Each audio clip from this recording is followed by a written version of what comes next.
Entre 2018 et 2020, j'ai fait une prépa Sciences Po. Aujourd'hui, je n'ai pas du tout été diplômée de Sciences Po, j'ai fait quelque chose de totalement différent. Et la question qui peut se poser, est-ce que ça m'a été utile? Parce que on sait bien que si t'as pas Sciences Po, je veux dire, t'auras quand même mis des frais, parce que ça coûte extrêmement cher de faire une prépa Sciences Po, on va pas se mentir, même si aujourd'hui il y en a qui sont beaucoup plus accessibles, et même on n'est plus forcément obligé d'en faire une puisqu'on a beaucoup de ressources en ligne. Donc avoir payé autant, est-ce que ça m'a vraiment aidé? Oui. En réalité, je ne regrette absolument pas d'avoir fait une prépa Sciences Po. Je pense que ça m'a beaucoup ouvert à plein de sujets différents et ça m'a aidé à appréhender certains exercices que j'ai ensuite pu appréhender en faculté de droit.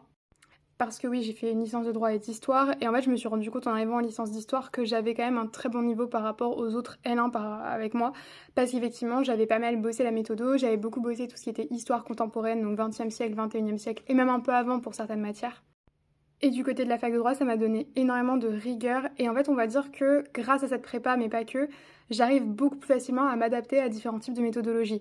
Et aujourd'hui, dans le monde du travail, je me rends compte que ça m'aide beaucoup dans l'aspect recherche, dans l'aspect synthèse, dans la manière d'écrire.